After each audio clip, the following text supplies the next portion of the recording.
UFP, the United Federation of Podcasts.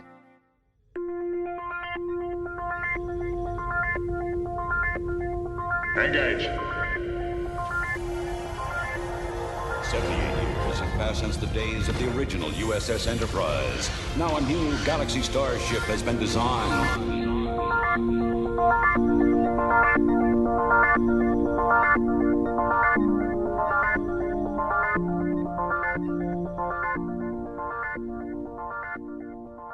Transporter Chief, beam our listeners aboard.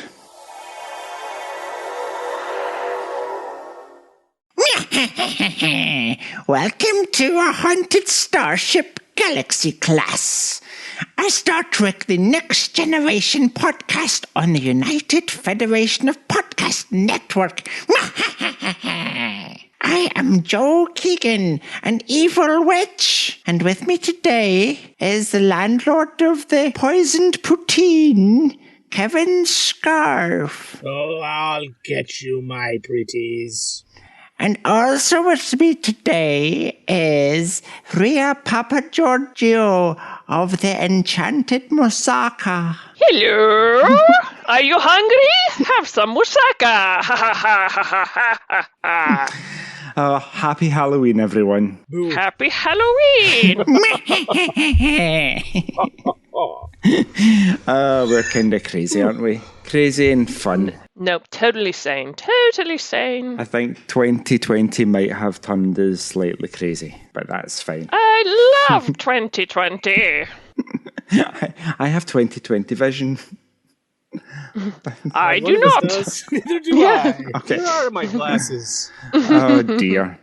So how are you guys in general? What's happening in the world of Lincoln, Nebraska and Toronto, Canada? Well, let's see. Lincoln, Nebraska is actually sunny today and this week, which is a nice change of pace from the snow we've had. Wow. So looking forward to some temperatures in the low to mid 20s the next few days, which is upper 60s, lower 70s Fahrenheit. So that's my excitement. Nice. Mm-hmm. I'm just a happy little nerd watching new Star Trek and Star Wars on television, so That's it's right. a good time to be a nerd. Yeah. Yes, sir. It's got new Discovery on, and we've got so good. and the Mandalorian season 2 has started on Disney Plus. Yes, no spoilers. I haven't seen that one yet. Oh, Me- yeah, it's very good. Me neither. No, so I'm still finishing my rewatch of season 1. Cool. What about Scotland? Things are still Yes. peachy keen in Scotland. How goes the move? Oh, well, Yes. do you know what? We're just like full of rubbish. It's like boxes of stuff. We decided to try and start packing up some stuff and just have it ready to move. And like, we've got tons of books, like tons of books. So it's going to take a while. And our official move-in date so far is the 4th of December, which is a Friday, which is good. So that means I really get a paid day off work for moving house. So get the Friday, Saturday, Sunday to get properly moved in. And it's only 3 miles to the new place. So it should be fairly straightforward. Just hire a van, throw stuff in the van, then throw stuff out the van, then repeat until it's complete. And you'll be all organized and settled by Christmas. Yes. Happy Christmas. Thank you. Christmas what year? We don't know. But by Christmas. But I will be in and sorted for this Christmas. I'm told if it's still in a box a year later, you don't need it and you can just throw out the box without opening it. I did that with my classroom like 2 years ago. If there's a cupboard in the classroom and I haven't opened it in a year, I don't need that stuff. So literally I threw out 20 bin bags, or I don't know what you call them, bin liners. Garbage bags. Garbage Trash bags, trash bags, yep. I threw out like 20 of them of just old stuff that I'd never knew was there. Well, I shouldn't even admit this then, but I have boxes in my garage that haven't been unpacked in like 3 moves. So we're going back 9, almost 10 years. But I can't just throw them out because somewhere I have a French coffee press. Just can't find it. Don't just throw them out, like look through it quickly and just like dump what you don't need, and just with the purpose of finding the French coffee press. Yeah. Or take them all to a Goodwill store and then go in a week later and buy your French press back. Well, there's a lot of stuff in there, like papers, notes that we passed in junior high. I found a box of those once, a couple years ago, and just, read them. It was hilarious. Tossed them. Goodbye memories forever. And yeah. Oh, nice. Let's check the communication array to see if we have any comments from our listeners. Logs accessed. So we have some feedback from our listeners. It's you guys that are listening from Galaxy Class episode 11, which was our Batleth battles, and we covered the final mission versus cause and effect. Ria, do you want to take it away? Chrissie De Clerck-Szilagyi writes, as hot lemon restorative drinks go, I have the best one, in part because you can drink it even if you're not sick. My mother says she was given this recipe by, quote, an old Jewish doctor, when 3-year-old me had a nasty cough. Ah, the early 80s. It's easy to remember.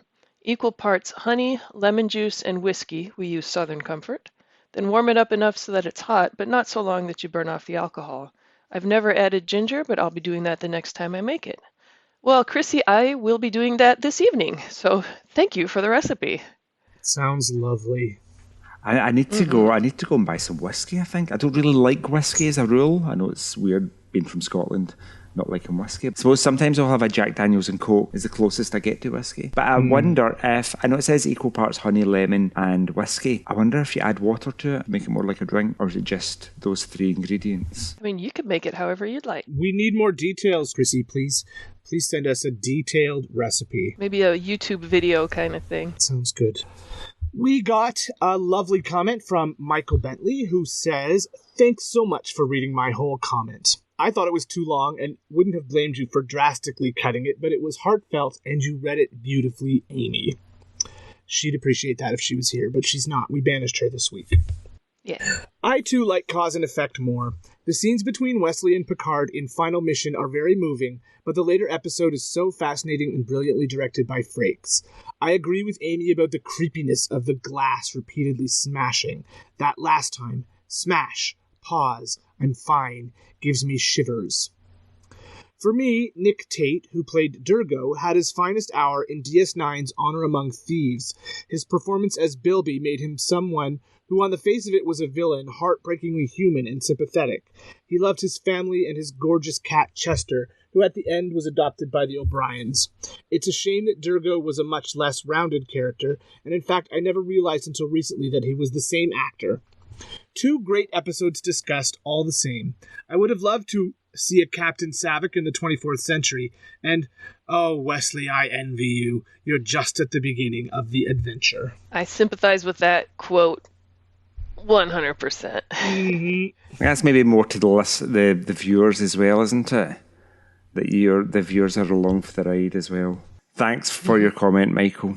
We have an email from Andrew Bridle. Hello to you all. I love listening to your podcast, especially the episode battles and what ifs. I had an idea that I wondered could it become a series, and I'd be interested in hearing your thoughts. I call it Smash Trek. The idea is you take the events of one episode and set them within another episode, i.e. smash them together. For example, the events of disaster take place during cause and effect. Maybe the time vortex triggers the disasters across the ship, so Picard is still stuck in the turbo lift and Troy is in charge of the bridge, and the loops keep repeating themselves. How would the crew work out what was going to happen to them? Would it still be Data who sent the clue that saved the ship? How would you do that if he and Riker weren't on the bridge? And like you could go on, and Data had to have his head removed because he got electrocuted. So yeah, no, I really like that idea, Andrew. I'm sure it's kind of almost a what ifs idea, isn't it? It's like it could be a spin-off to the what ifs. What if we smashed up some episodes, and what could we come up with? Interesting. Yeah, oh my gosh, the possibilities are endless there. And then you have Harry Mudd show up with a time crystal and kill everyone off, and yeah. Good idea. Let's make that happen, Andrew, just for you. Yes, great idea. Look for it in the future. This is the captain. Senior officers will report to my ready room immediately. So listeners, today we're going to continue our series on the TNG character profiles. We've already done Captain Picard, Will Riker, and Deanna Troi. I forgot her first name again. Deanna Troi, partially because Amy was on that episode. We had so much to say that we're going to bring her back for a part 2. This week, though, we're going to talk about our favourite chief engineer, Lieutenant Commander Geordi LaForge, and his time on the 7 years of TNG and the 4 Next Gen movies, and one appearance on Voyager as a captain in an alternate timeline in the future. So, Guys, can I ask you, what is the first thing that you think of when I say Geordi LaForge? The barrel roll. Okay. That's not the first thing, but it's up there. I always think of him as half of a duo. It's LaForge and Data, right? He's Data's best friend. Not that I'm saying he's a sidekick, but I always picture those two together. So that's sort of my go-to take on Geordi is his partnership with Data. I guess my first thing is kind of his social awkwardness. His poor reputation with the lady folk. No, I get that. It's kind of an anti-Kirk. Yes. I grew up watching TNG as a teenager, and I really identified with both Geordi LaForge and Data. And I think you're right, they definitely are this double act. You can't really talk about one without kind of talking about the other, because their jobs are so intertwined. It's like they're both scientists and engineers, and every week there's potentially another science problem to solve using their skill set. I also, as a teenager, I was really, really shy as a teenager. Like, I don't think I spoke to anybody before I was 16, 17. I was really that quiet and awkward. So I identified with his just general awkwardness. I was maybe more of a Barclay or a Broccoli. But yeah, I definitely got how he just seems a bit uncomfortable in his skin in some situations. But as an engineer, when he's dealing with the science, when he's dealing with the Enterprise and the engines, he's very comfortable because he knows that. He knows how to talk to it in a way. Do you guys have any obscure facts about Geordi LaForge that you would like to share with the listeners? It was revealed that Geordi was trapped in his burning house as a child, and it scarred him. It's the most afraid of anything he's ever been in his life was the time when he was about 8 years old, and his house was burning down, and he was trapped alone in it. And I think it might even have been before he got his visor, so he was blind and trapped in a burning house. That's got to affect a person. He got his visor at 5. Would have been after that, but... Maybe it was after that then, but still. Imagine like what he would have seen, with all the heat and the... Yeah, that's scary. Mm-hmm. Interesting. Kevin, how do you come upon this knowledge? Memory Alpha, the source of all Star Trek knowledge. I was wondering because it's interesting that they maybe didn't invent that point of knowledge for interface. Remember the episode where he's in control of the probe and it's transmitting all the information back through his visor? And the sensory inputs are turned up too high and he gets burned. Yes. So it would have been an interesting the burning sensation reminded him of his childhood trauma that he went through. It wasn't interface. I'm trying to think. I almost want to say it's not the bonding one, but when that was revealed about the burning building, that was hero worship. Yes. Interesting. Ria, do you have an obscure fact? What I thought was kind of cool, and this is an obscure fact that came about after the remaster, was he was born in Mogadishu, the capital of Somalia, and originally in Cause and Effect, you see his medical record, and it showed his place of birth as the African Confederation. But in the remastered version of the episode, they narrowed it down to Mogadishu. And I thought that was cool. That's on my to-visit list. Interesting. These are two facts that I didn't know. Maybe this might be a little bit of a spoiler, so if you don't want spoilers, then turn the volume down or fast forward 20 seconds. So in the Picard preview novel, LaForge is working at the Utopia Planitia fleet yards on Mars, while the synthetics go rogue and blow everything up and kill lots of people.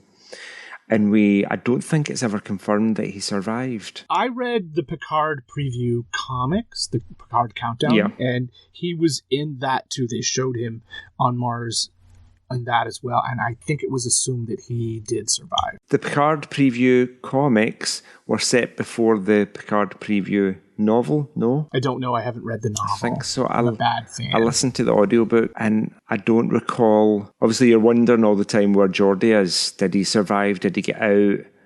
Or did he die when the synthetics attacked? I'm not sure. If only Justin Oser was here to tell us, because he's got an encyclopedic knowledge of books. Better have survived. I'm just amazed that you read a Picard novel. It was before the TV show came out, so I was super psyched about it. I read the comics like on release day. I listened to the audiobook version of the novel from release day, so I was like very excited. And then I watched Picard because it's got the Star Trek label on it. So anyway, I'm not going to moan about Picard because I've done enough of that. Yes, you have. Does anybody have any more obscure facts? Because I quite enjoyed those obscure facts I'd never heard before. When he graduated Starfleet, his specialty was in antimatter power and dilithium regulators. Oh, that's kind of cool. Oh, somebody said that in an episode I watched today. Elementary, dear Data? Yes, when Geordi shows Data the HMS Victory, the big wooden ship model, they're going to give as a gift to the captain of the USS Victory. And Data comments that your specialty is in warp power and lithium regulators. That's interesting. There were 6 episodes of The Next Generation that Geordi did not appear in. Oh, which ones? They are A Matter of Honor, Manhunt, Captain's Holiday, First Contact, Rightful Heir, and Attached. Maybe got a wee day off. And I've got one that's not a Geordi trivia per se. It's more of a LeVar Burton one. But the visor that he wore, it actually like attached to his temples. You know, you turn the screws and it would like squeeze into his temples, and that's how it stayed on. And so, really? he would. It was not comfortable, not comfortable at all for extended periods of time. And it really was made out of a hair clip, wasn't A banana clip. Yes, raise your hand if you wore those in the 80s. Joe and I have raised our hands. Only because... Oh, and Kevin. Only because my sister had one and I liked Star Trek. I actually wore it in my hair. Because I had hair then. Well, I wore it over my eyes because I was really had a cool. perm then. I was going to... My next obscure clip, or obscure piece of knowledge was about the banana clip thing. So I don't think that's really that obscure now. I think if you've seen one episode of Star Trek ever... Yeah. When you know that fact, it's quite common knowledge. On lower decks, how many people you see wandering around the background? Yes. There's like a half a dozen people at the Cerritos who wear Which them. is hilarious, because by then he had the ocular implants and didn't even wear the visor anymore. Exactly. That's right. I was thinking about the timeline of Geordi's eyesight. Like, so for all 7 years, he has the visor.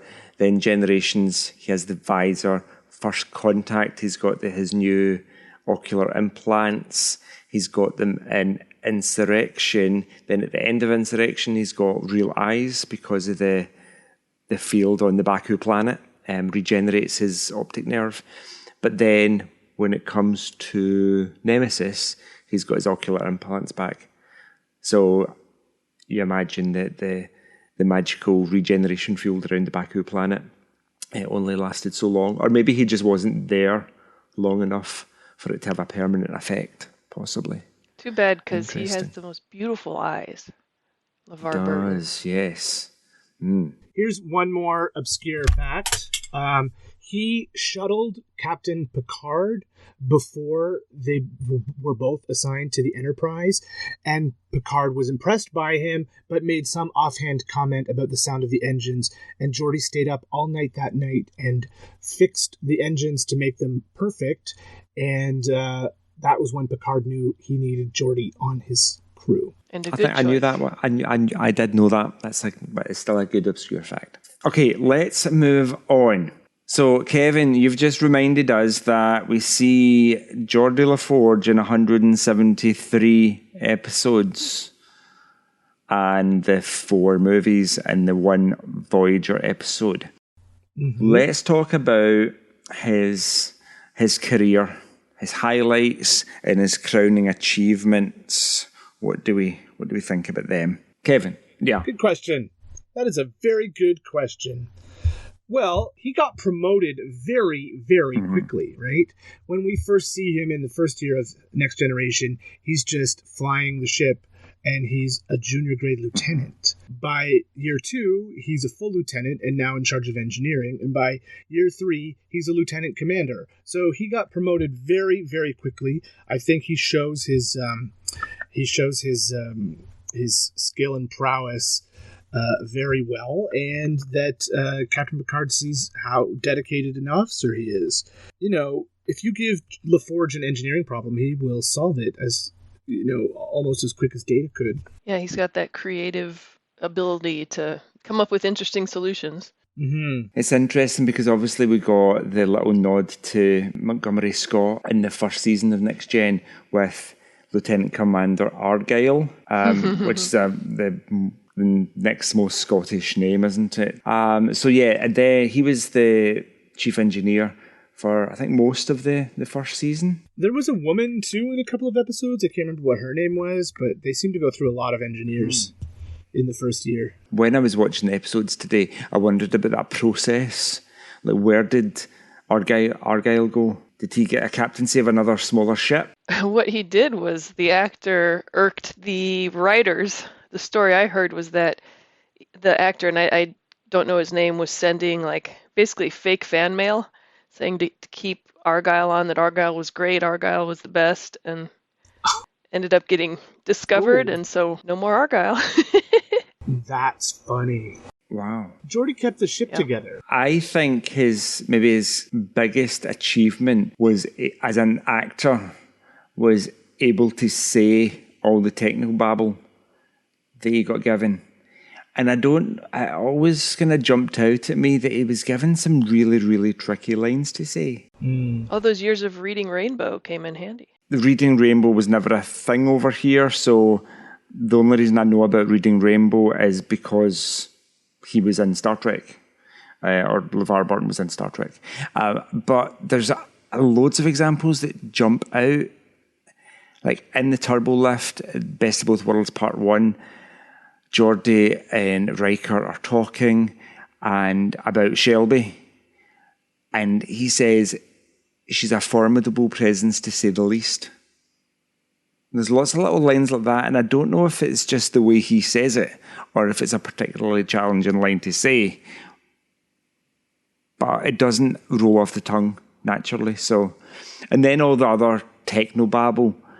Yeah, I'm a scientist and I struggle to say some of the technobabble that they get given, and you have to memorise it. So, over a very short space of time. Crowning achievement has to be, even though it's super creepy, the way he falls in love with a holographic version of Leia Brahms. But what they do saves the ship and allows them to escape that alien dampening field, I think. That's putting all his, his skills to work, both his engineering prowess, his creative outside-the-box thinking, and his failures with women, all wrapped up into one. It's interesting that his discomfort with women kind of disappears when he's in the holodeck. It's a bit like, we see the same with Barclay. I think because a part of his brain obviously knows that it's not real, so there's going to be no consequences if you mess up. So he doesn't act overly awkward and nervous. Just like Odo in Deep Space Nine when he gets together with Kira. Yeah. Vic Fontaine tricks them both.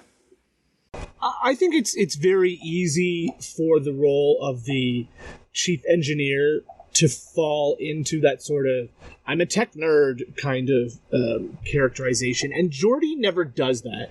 Geordi is a character, while he is awkward around women and romantic relationships, he loves his family, and his family includes everyone on the Enterprise as well as his real family. He's one of the first people to jump up when somebody needs help. He's a very emotional guy, and he's a take charge kind of leader when the chips are down and you need somebody on your side. Like, there's nobody I'd rather have than Geordi, because he really, really cares. He cares about Data. He cares about one of the episodes I watched in preparing for this was Interphase, where his mother's ship was missing, and that whole episode is Geordi's emotional journey, coming to grips with the loss of his parents, his mother, and he really is an emotional guy. He is not a tech robot. He is a guy who really cares, and I think that's why he plays so well off of Data, because Data is the unemotional guy, and it's really interesting that those two have such a strong bond, because they really are opposites in so many ways. I think, yeah, it's quite natural too, because opposites do attract. But one thing about Geordi is he's such a loyal friend, and as awkward as he can be at first, especially with people he doesn't know, when you're friends with Geordi, you're friends for life, and kind of the impact that he has on his friends as well, which we see in Borg. I mean, he turned Hugh around, but with Data in the Sherlock Holmes one, Elementary, Dear Data, he's the one that he likes to surprise his friends, right, and give them something he thinks they'd enjoy. So the whole trip to the holodeck to do Sherlock Holmes, that was kind of his gift to Data, and he stepped aside. He was Watson, Data was Sherlock Holmes, like he's kind of the ultimate wingman, I guess. But that's definitely on my list of kind of his crowning achievements. His loyalty and friendship was definitely on the list. He says that when they're around the HMS Victory, he's like, you've helped me with one of my passions and something I love. Let's do something that you love now and go to the holodeck and be Sherlock Holmes and Watson. You also see another really lovely kind of friendship moment in All Good Things, where LaForge goes to visit Picard in the vineyard in France, and it's just they've been colleagues and friends and family for all these years, and it just seems very natural and very loving. So I think you hit the nail on the head there with the idea that he is this very loyal person while doing the stuff I love, doing all the cool sciencey stuff. Yeah. There's 100 examples we could probably pull out. Yeah, a couple other things I thought were career highlights for him. Of course, the most important was he helped to prove that warp drive damages the fabric of space-time, which we know what a major impact that had on the rest of the Star Trek universe. Is my sarcasm coming through? What? No, I didn't notice it. No, okay, good. No, but the one thing I think, and correct me if I'm wrong, but I think that he's the only person to ever set Guinan straight. Normally it's Guinan that's kind of setting everyone else straight, particularly Picard. Mm-hmm. But in Borg, originally Guinan is, get rid of that thing, kill that thing, wipe out the species. And he's the one that is like, yeah, until you look him in the eye, you can't say that. And he's the reason that she went to talk to Hugh. And then we know where, Picard may be the head, but Guinan is the neck. And Guinan's the one that made Picard realize that they couldn't commit genocide. But it's all because of Geordi. Interesting. Which is another example of loyalty. It just occurred to me a good example of his kind of commitment to friendship is in Descent, where Data basically tortures him and puts spikes in his brain. And after the episode, it doesn't diminish their friendship in any way. It's just automatic forgiveness. I know if it was one of you guys that had your brain altered and like sawed off my hand just to see what would happen, then like after the fact, I'm probably never going to speak to you again. Jerk. But do you know what I mean? It's a traumatic event. I would really struggle with that, but I suppose it's just a testament to how strong he is as a character and how strong their bond of friendship is. Yeah, that level of forgiveness. Absolutely. Pretty amazing.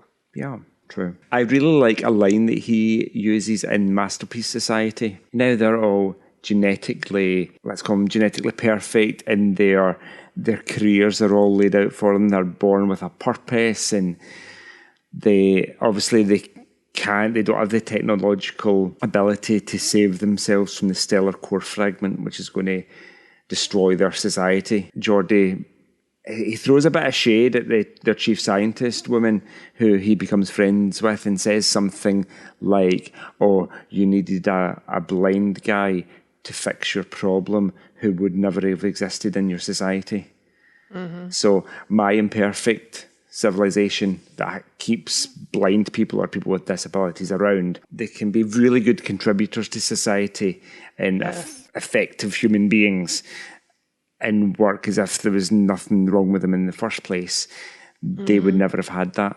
So they would have been destroyed if it wasn't for Geordi. I love that message too. And it's I think especially more timely now where, we have the technology to wipe out people with imperfections, I'm making finger quotes there, before they're even born. But who's to say that someone with Down syndrome doesn't deserve to live, or someone with a birth defect that might be born without an arm or blind or whatever it is doesn't deserve to live? And I think Geordi really stands for that. People with disabilities, people in a wheelchair, people that are blind, whatever, have every much a right to live and can contribute just as much as anyone that's, again, finger quotes, that's normal. Absolutely. He never made a big deal out of his disability. He, it was just part of who he is, and he accepts it and goes on with his life. Although that visor made him a target quite a few times. But his eyesight was better than ours. Our eyesights are limited to a tiny fraction of the electromagnetic spectrum, from roughly 400 nanometers to 700 nanometers. And Geordi could detect ultraviolet and infrared and microwave, literally the entire electromagnetic Neutrino spectrum. Pulses. Yeah, exactly. Things that weren't even EM spectrum. Yeah. It's quite amazing. We have 20 billion neutrinos going through our body each moment, and we can't detect them. And Geordi could detect neutrino pulses. That's just nuts. I agreed. Interestingly, though, his visor would obviously have to filter those out, because if his visor picked up like 20 billion neutrinos going through the visor every second, then it would just wash out what he was seeing, and everything would look really bright, maybe. That's interesting that you bring that up, because human beings see with their brains, not with their eyes. Their eyes are just electromagnetic detectors.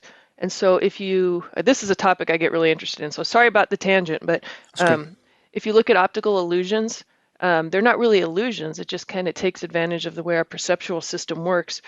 But our brains do that anyway and filter out a lot of the information that comes in through our eyes so that we see what's relevant. That's why movement is something that'll, get our attention, whereas stationary objects don't.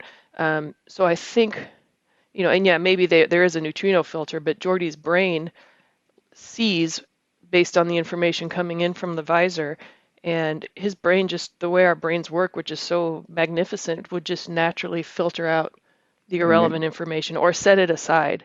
Because I'm thinking of the episode where he's with the Romulan on the planet, dadgummit, I can't think of the name.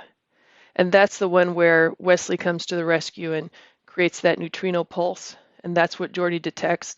So it wasn't just the regular neutrino background, it was this specific pulse that he detected and was able to respond back to it. But interesting. Yes. You made me think, when you're talking about optical illusions, you made me think of the Mandela effect. Have you heard of the Mandela effect? It's the kind of a memory illusion where you remember things incorrectly, and it's from the idea that a great percentage of the population thinks Nelson Mandela died while he was in prison. And he obviously didn't. Mm-hmm. He died long after he was released from prison. There's another one, the James Bond movie with Jaws in it. Now the big giant guy with metal teeth that can bite through steel bars. His little tiny girlfriend with pigtails. Mm-hmm. People are convinced that she had braces on. Like she did have braces. She didn't. No. No, I know. It's the Mandela effect. She did not have braces. And the Disney thing where, Tinkerbell in the credits would like fly by and then dot the eye with magic fairy dust or whatever. People say that didn't happen. No, it's in my memory. It can't be fake. It's one of those Mandela memories that I don't know what is. It's fascinating how your brain is it mixing up the fact, like with the James Bond, the Jaws one, that his teeth were shiny and metallic. So have you conflated his shiny metallic teeth with her white shiny teeth? And no, because there was a thing, because they go to kiss and he's got the teeth and she's got the braces, and it was just like a match made in heaven. That can't be made up. You're shattering my world, Joe. Seriously, look them up. There's tons of examples that you're convinced, that's not. Is Looney Tunes? Is it Tunes or TOONS, as in Looney Cartoons? And it's that's a Mandela. TOONS, right? No, it's TUNES. Oh my gosh. Because it was all about the music back in the day. No, I need to make one of those Chrissie De Clerck-Szilagyi cocktails now, because my mind is blown. Without the lemon and without the honey. Yes. Just equal parts whiskey. It does make, the episode The Mind's Eye, where the Romulans kidnap Geordi and implant all these memories in his brain. Yeah. 100% plausible now. I mean, that's, yeah. Interesting. I think that might be the biggest Galaxy class digression that we've had, possibly. Let's get back on topic. And without mentioning data, let's talk about Geordi's family relationships and how we think those relationships shaped his life. And obviously I'm saying don't mention data because that would be the obvious go-to answer. Well, we learned most about his family in that episode that I was mentioning, Interphase. His mother is a Starfleet captain, Silva LaForge. His father is in Starfleet. He's a scientist, and his father's played by Ben Vereen. So that's pretty cool. He has a sister as well. But unlike a lot of other characters, we don't really learn much about Geordi's family. But I would think that if you are growing up in a Starfleet family, then you almost feel obligated to become part of Starfleet as well. He felt guilty that he didn't go visit his mother when she invited him. I'll just see her next time, and then he never got that next time. So that affected him pretty profoundly in the episode Interphase. But yeah, his actual biological family doesn't come up a lot in the series, and when it does, it's sort of full of regret for things not done. Ria, what about you? That's what I had as well. And his parents actually kind of lived separately at times. So his childhood, he kind of bounced around between the two if they weren't living together. His mom obviously was in command, and she became captain of the Hera, was it? Yes. And then his dad was an exozoologist, which I think is pretty cool. He was also in Starfleet. So yeah, that would have to be an interesting way to grow up. I mean, kind of cool, but kind of difficult at times when you're separated from family. I did think it was interesting that he was born on Earth, because I would have expected that he would have been born off in space, but maybe his parents weren't, commanders in Starfleet then. And he has a sister, right? Sister and a brother, or yes. At least a sister? Sister, just a sister. But yeah, like you guys said earlier, he found his family on the Enterprise. No, I think I'm quite happy to kind of not talk about his biological family, because he spends virtually no time with them in the time that we see him on screen. So I think by far the most important family that we see him with are the crew of the Enterprise. I also think that we saw him being part of the bridge crew even though he was chief engineer. So I think what we didn't see are those really close relationships he would have developed with people in engineering. We saw people come in for one episode, and then we never saw them again, like guest actors that would come in, and they would be like an assistant engineer, or they'd be in charge of something.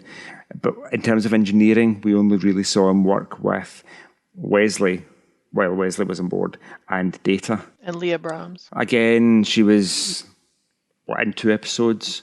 But I think if we'd seen it more, I think there might be a Justin, reach out and tell us what books that we've seen Geordi's engineering family in. And what was the young engineer that had a crush on him? I would have loved to have seen her in more episodes and seen that whole awkwardness. Was that Sonia Gomez Yes. who spilled the hot chocolate on Captain That Picard? was Yep. who stole my example. Sorry. Sonia Gomez. I think she was created as a character to be a more permanent part of the show, and then for some reason that didn't work out. Because she did eventually get her own book series. She's the lead character in the Starfleet Corps of Engineers. Really? Interesting. Cool. I could... being a single episode character, it kind of annoys me that she seems to serve no purpose apart from to have some empathy for the people that had died in the episode, and then she just goes away. So if she was to be a continuing character, then her presence in that episode would have made much more sense, but unfortunately that didn't happen. So it kind of annoys me that we see her, then she's gone. Well, according to the actress, she was supposed to be there for 3 episodes, and she was supposed to be a love interest for Geordi.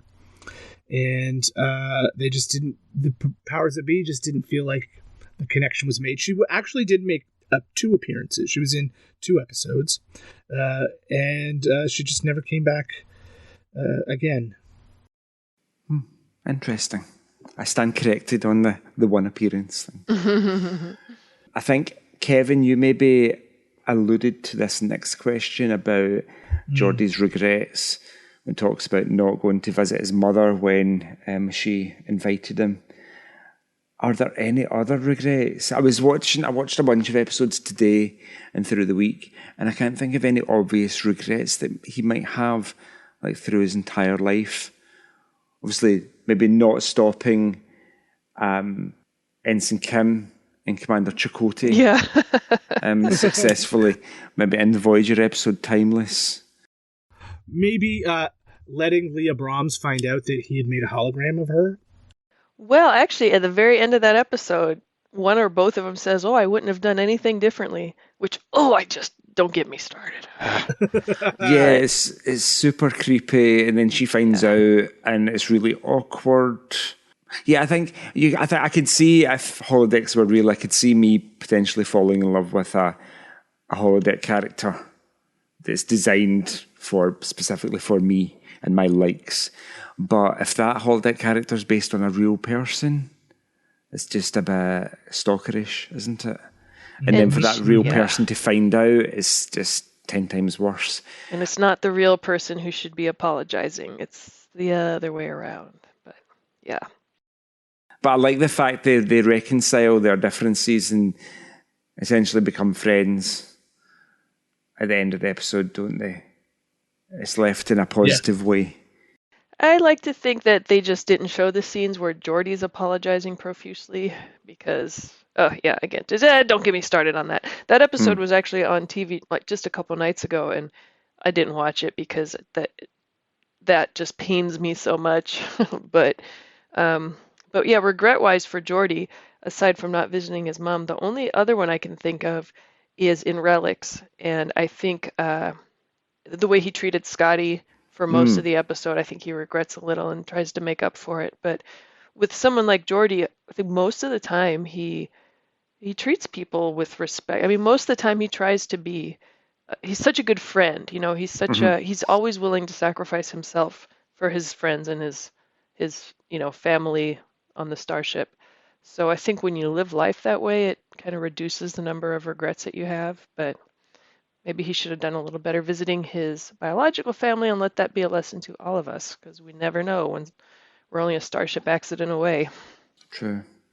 I think the only regret that I can really think of, that I don't know if we've never seen it on screen, but obviously Data has died in Nemesis, and I think Geordi potentially would live to regret not being able to save his friend and his closest family member. There was literally nothing that he could do. And so I think that would, and if it was me, I would certainly live with that. I would feel powerless to help. That is one thing in Picard in the series that didn't set great with me the first time through, and that was in Picard, you've got this, Jean-Luc has this deep, regret over Data's death, and he never got over Data's death and all that. But it's when were Picard and Data, I could see basically that would be a reaction I could see maybe Geordi having. But it just seemed a little. I was surprised that oh, Picard is still mourning this death 20 years later. Didn't know they were that close. But this isn't a Picard podcast, so True. I'll stop talking. This isn't really regrets, but Geordi got his share of torture as well, right? He was transformed into an alien in one episode. He was the Manchurian candidate on board the Enterprise in one episode because the Romulans had hacked his visor, right? So he was used, abused, and transformed by enemies, I think maybe more than any other character on the show. The Klingons captured him. Yeah, the in Duras Generations, sisters. and hacked his visor again. They really needed a better firewall in that visor, didn't they? Better antivirus Maybe need to software. change his passcode every now and then. Yeah. Oh dear. Okay. The next thing I'd like to ask you guys about is we see, Kevin, you mentioned it earlier, we see Geordi increase in rank and get more and more responsibility very quickly throughout the first few years of TNG. In terms of his leadership style and how we see him progress, what do you admire about him? I think what makes him a good leader, and not just a good engineer, and I think, Kevin, you touched on this earlier, he's not just a technical guy, he's about the people, and he loves the people. So just his loyalty, his care for others. Let's see, in the episode with Minos, the Arsenal of Freedom, I think that was the first time he took command of the Enterprise, where he separated the saucer section and took command of the star drive section, and then came up with a strategy to, defeat the enemy. I mean, he was able to use his creative engineering mindset in a leadership position. And then you see it, I think there's a couple different episodes where they have to evacuate engineering for whatever reason. And he's the one there. He's not the first one running. He's there yelling at everyone to run, get out, get out. And just as the doors are closing and he could duck under him, he does a barrel roll, So the fact that he cares so much about his people and takes care of his people, I think makes him an excellent leader. Last man out. I think that's in Generations, isn't it?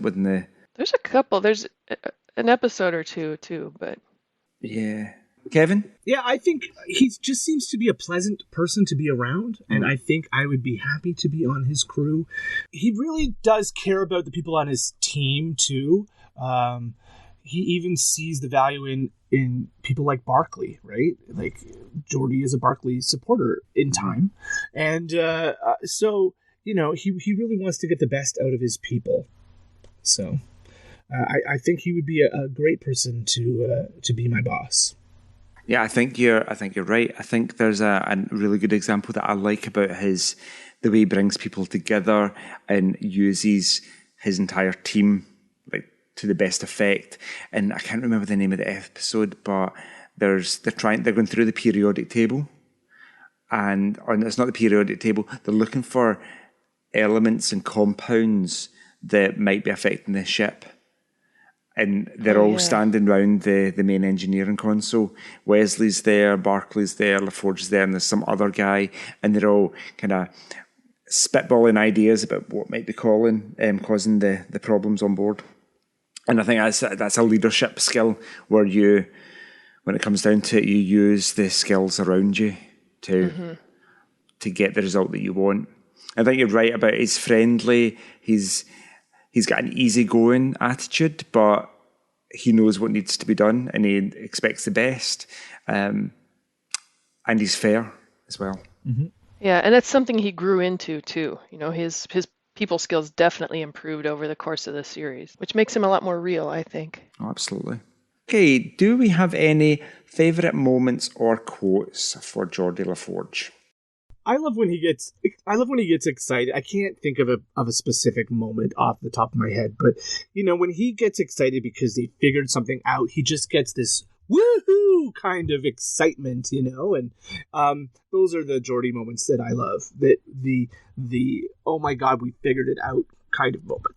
Yeah, he's got like a youthful exuberance to him that I really like, and there's kind of his trademarks that he's known for, and that's one of them. The PowerPoint presentations, the barrel rolls. I kind of like, there's such a consistency to his character. When he does those Geordi things, those are my favorite moments.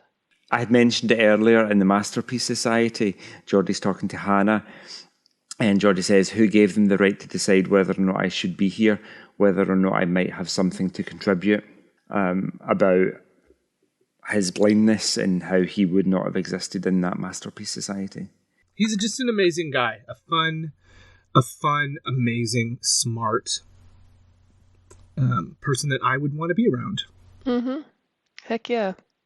I like it when he's arguing with Leah Brahms, holographic Leah Brahms, about like the theory and the practice not being the same. You can have all the greatest theories in the world, but it really comes down to what works in real life. And he says, I like the wee line, there's theory, then there's application. They don't always jibe. True story. Which is a funny word. Jibe's a funny word. It's almost... It's not a word that we get over here in the UK, jibe. A jibe's like an insult, but I take it he meant it in the context of like kind of coming together. They don't meet in the middle. I think it's a bit of an Americanism in that sense. A jab would be an insult here, I think, instead of a jibe. Yeah, you're right. I've always thought technology could solve almost any problem. It enhances the quality of our lives, lets us travel across the galaxy, even gave me my vision, but sometimes you just have to turn it all off. Which was the solution to the booby trap problem. True that. I think that's a good motto for 2020. Just turn it all off. Don't listen to the news, because it'll turn you insane. Turn everything off except for Galaxy Class. Yeah, let's keep your podcasts going, listeners. Okay, guys, very quickly, in 10 words or less, please sum up for our listeners Lieutenant Commander Geordi LaForge. Ria, you go first. 10 words or less? Okay. If you can. Okay. Have more if you want. It's not strict here. I'm quite laid back as a leader. He's an intelligent, loyal, friendly, reliable, creative problem solver who does PowerPoints and barrel rolls. Boom. More than 10 words, but okay, I'll take that. Kevin, what about you? Like I said, he's just someone that I think would be fun to get to know and to hang out with and to be led by. He's, like Ria said, smart, funny, and excitable. I love that he gets very excited about the projects he's working on. Mm-hmm. Also more than 10 words. True. I think I would be a good wingman for Geordi. I think I'd teach him, if not I've never dated a woman, but I think I could teach him some things, make him less socially awkward, tell him that holodeck program with the Coco Nonos in the sunset and the gypsy violinist behind him is no, let's scratch that. Let's 86 that idea and let's go for something classy. Do you know, a classy date, go out for a nice meal, go for a nice walk, something like that. So, yeah, in terms of how would I sum him up, I think he's really smart. I like him for his scientific expertise, but I think he's just a genuinely nice person. So you'd be attracted to his ability to be your friend, wouldn't you?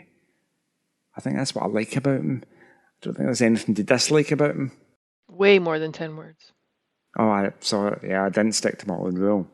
I like the Coco Nonos, though. I mean, I'd really, I think on the beach, yeah. Just literally anything but a silly named cocktail, Coco Nono. It is a silly name. It's something a cocktail you give to a 5-year-old. Like a Bahama Mama. Yeah, a virgin daiquiri or something. Anyway, that's Geordi. Geordi's a virgin daiquiri. Okay, so supplementary question, if we were to choose a drink for Geordi, and the idea that you order for your date is a bit strange, but if they're going to if they can choose one drink to have on their date, what are we going to give them? What's the Hawaiian, the blue Hawaiian if they're on the beach, it's something blue. I don't know. I like drinking things that are blue. Not Romulan ale, because that is illegal in the Federation. Kevin, would you suggest a drink? A drink for Geordi. Maybe a mojito? What's the Brazilian version? Caipirinha. Caipirinha, yes. Yeah, you said it better. That would be nice. Or maybe something very complicated. Like something you have to ping the side of the glass and it turns into a supernova. It really depends. I think drinks are really event dependent, aren't they? Yes, for sure. Do you have, I'm thinking like an aperitif? Metaxa. If you've not had Metaxa, go to your local liquor store now. 7-star, 9-star. The more stars, the better. And get you some Metaxa. It is like candy in your mouth. That's something I'm going to have to get imported. I don't think I've ever seen that in our shelves. He's there somewhere. You'll find it. Metaxa. What is it? Is it Greek? Yes. Coincidentally, It is. Oh, an espresso martini would be nice, wouldn't it? Ooh. To start this. Now you're just naming drinks that you want right now. I know. I don't even have the stuff to make an espresso martini. There's no vodka in the house. Stop it. I have to go do yard work. Stop giving me bad ideas. Oh, it's the evening time, so it's like cocktail hour, I'm sure. It will be somewhere. Incoming transmission. We'd love to hear your thoughts on today's show and hope you'll join the Facebook group Federation Council Chambers. You're welcome to start conversations with us or add any general Star Trek info you want to share with the group. If you'd like to send us an email, you can email the network at contact@ufp.earth, and we might read your email on the show. Please hit the subscribe button on Apple Podcasts or wherever you get your podcasts and leave us a star rating and written review. That helps others to find the show. You can also follow the entire network's podcasts with our master feed by searching United Federation of Podcasts. This way, you won't miss any of our fine shows like All Good Things, Franchise Fatigue, Always Hold On to Arrow, General Quarters, Mickey's Marvels, Infinite Diversity, and Trek Pod. So, Ria, what Jeffrey's tube are you crawling around when Geordi has sent you to fix something? Well, I will be in the one that has the best acoustic capabilities, and I will bring my cowbell and play a concert while I'm waiting for the data to upload. You can find me on the Federation Council Chambers, our Facebook listeners group. You can contact me at contact@ufp.earth. And this afternoon, you will find me planting tulips for next year, because I say I'm going to do it every year and never do. So, Joe, which deck will you be on when you are mixing cocktails for Geordi LaForge and his date? Oh, it's probably going to be, I was going to say it'd have to be 10 forward. But I would imagine, I would have to have a secret cocktail lab, which was a holodeck program, which had like all the types of alcohol from across the 4 quadrants of the Milky Way galaxy and beyond. So I could make the most fantastical concoctions, and it would be amazing. But when I'm not doing that, you can get me also on the Federation Council Chambers on Facebook. You can tweet me on the Twitter at JoeyJoe77UK, or you can email me at joepodcasts@gmail.com. I forgot the email address because I've not used it in such a long time because nobody's emailed me.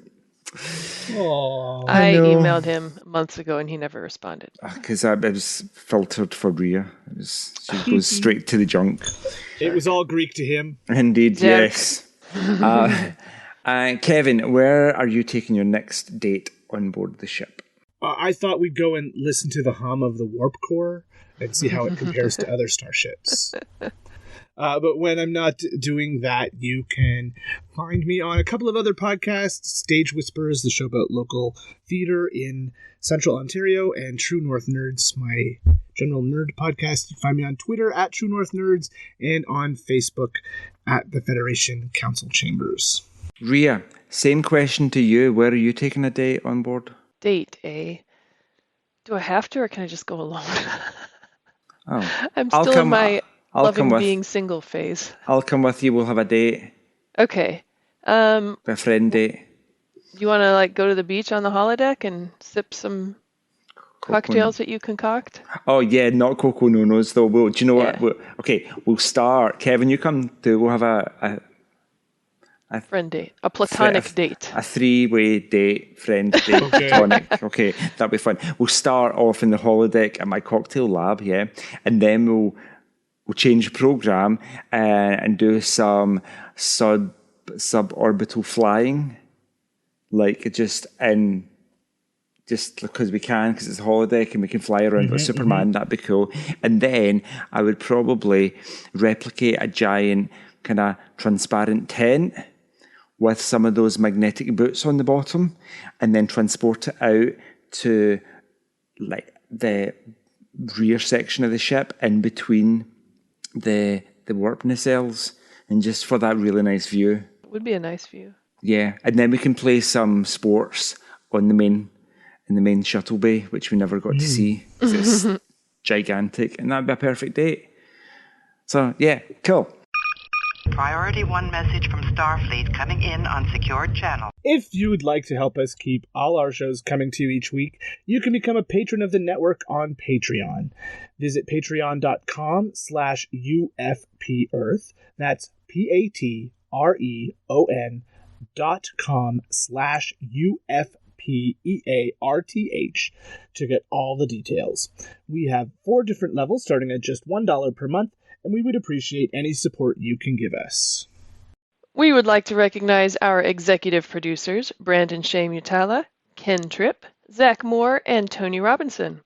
We would also like to thank Zach Tripp for our opening and closing music, which are awesome, and Tony Robinson for our amazing artwork. Thank you for beaming aboard Galaxy Class, and until next time... Take the warp engines offline until further notice. There's a muon wave building up in the dilithium chamber. Well, that sounds like it's time for a cocktail. Stay classy, Galaxy. I'm melting. I'll get you, my ugly. Fly, my pretties, fly. Fly the starship, fly. Engage.